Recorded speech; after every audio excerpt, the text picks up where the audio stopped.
Good morning. Good morning.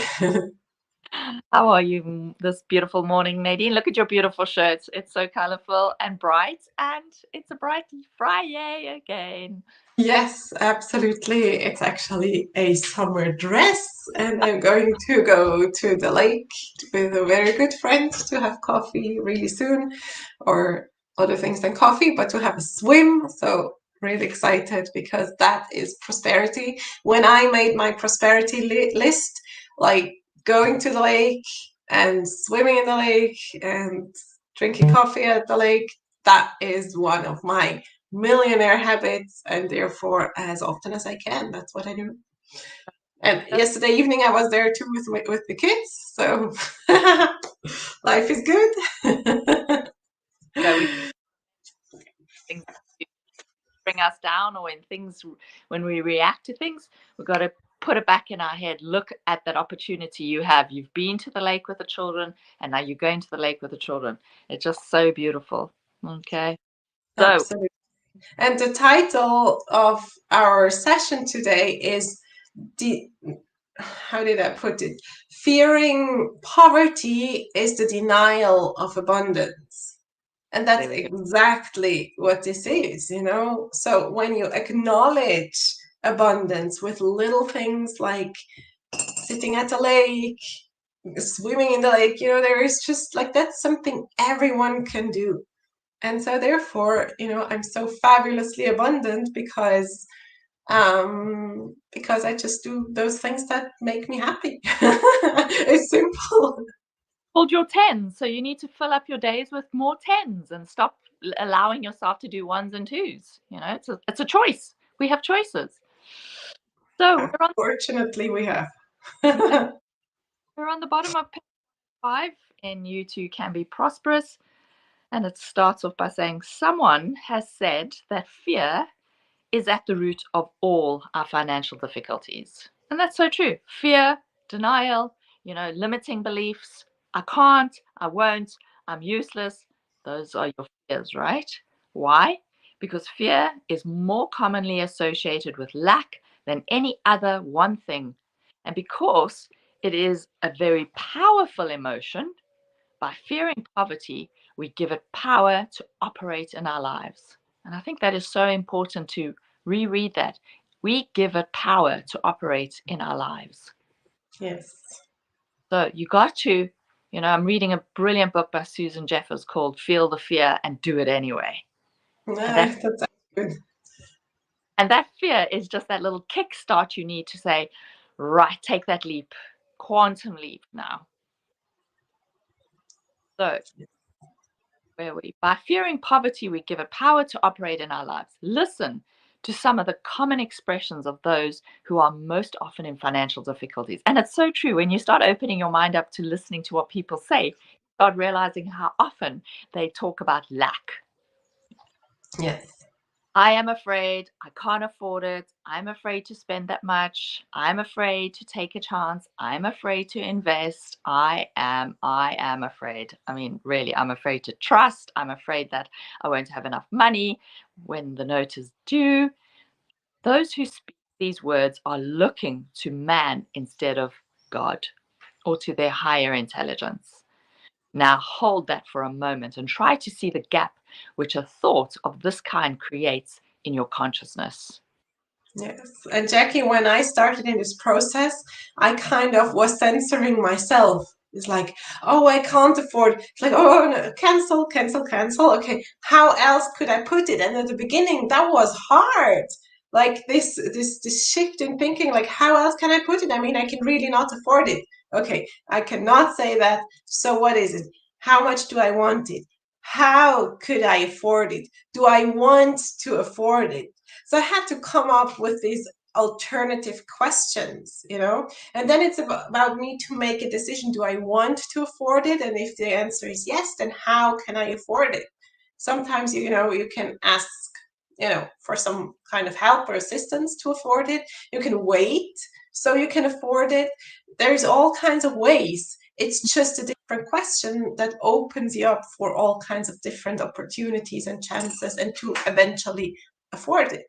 So So when you ask the universe, how universe can I make the money to pay this bill? How? Give me possibilities. It will. So be careful because it's going to come thick and fast. So be aware of that. And then that's when you feel the fear. Oh, I can't do it. You've had that fear because I can't pay the bill. But now the universe gives you an opportunity and you say, oh, no, that's too big for me. Okay, so watch what we say there, Right. Now hold that thought for a moment and try to see the gap which a thought of this kind creates in your consciousness. Thoughts, whether good or bad, are powerful magnets that build into your life the very idea embodied within them. You are afraid that you won't have the money when the note is due, so the law works in harmony with your fear because that's the feeling, right? You've got fear, which is creating the feeling in your body and sees that you do not get it. Did the delay come through the power of thought, through your power or through you? Through you, of course. You asked for the delay with your fear.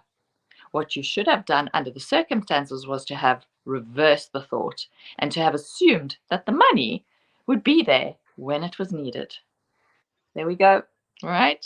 And you're a testament to that, aren't we? We both are. Yes, yes, absolutely. So So funny. Like how this whole manifestation journey started is just like, I really want this. Just how can I get the money? And there it was. There it it does. was. This is the first step in tuning out the poor thoughts that are opposing your good.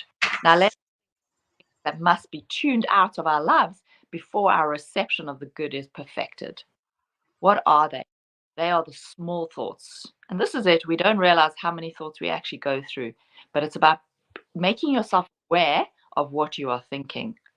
It's the small thoughts, it's the fears, it's the taboos, it's the failures, it's the disappointments, the inhibitions, the superstitions, uncertainties, doubts, despairs, forebodings, prohibitions.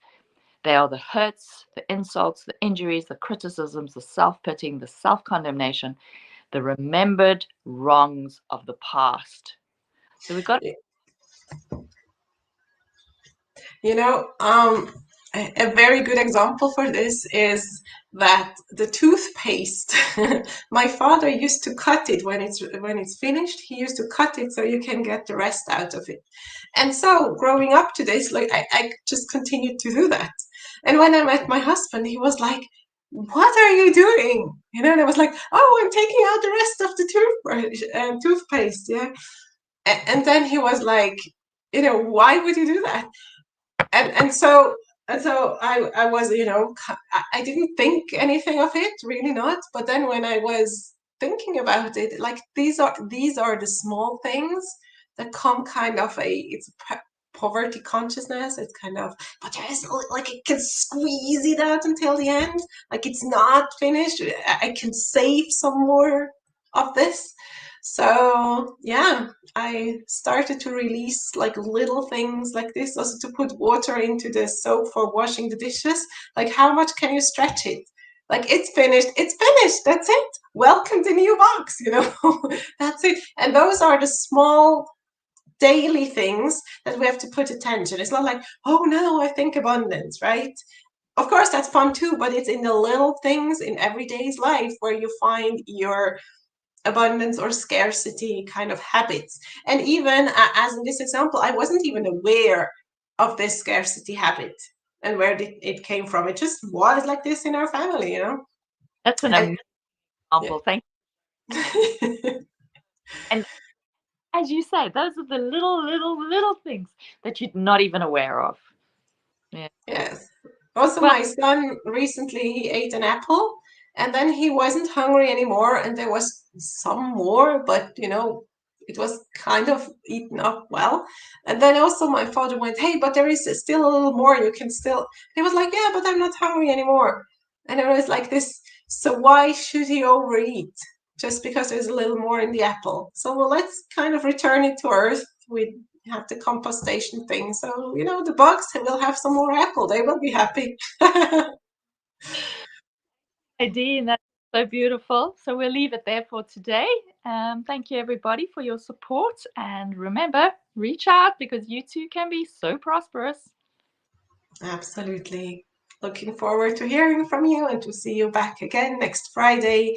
Today we're 1 hour earlier because of vacations for the kids starting and all kind of other things. So because of the summer vacation, the times might vary a little bit, but it will most probably be Friday. So check out our videos on all the platforms that you can see now. Good. Have a great summer and a prosperous summer, but we will be there with YouTube Can Be Prosperous next Friday. Awesome. Thanks, Nadine. Bye.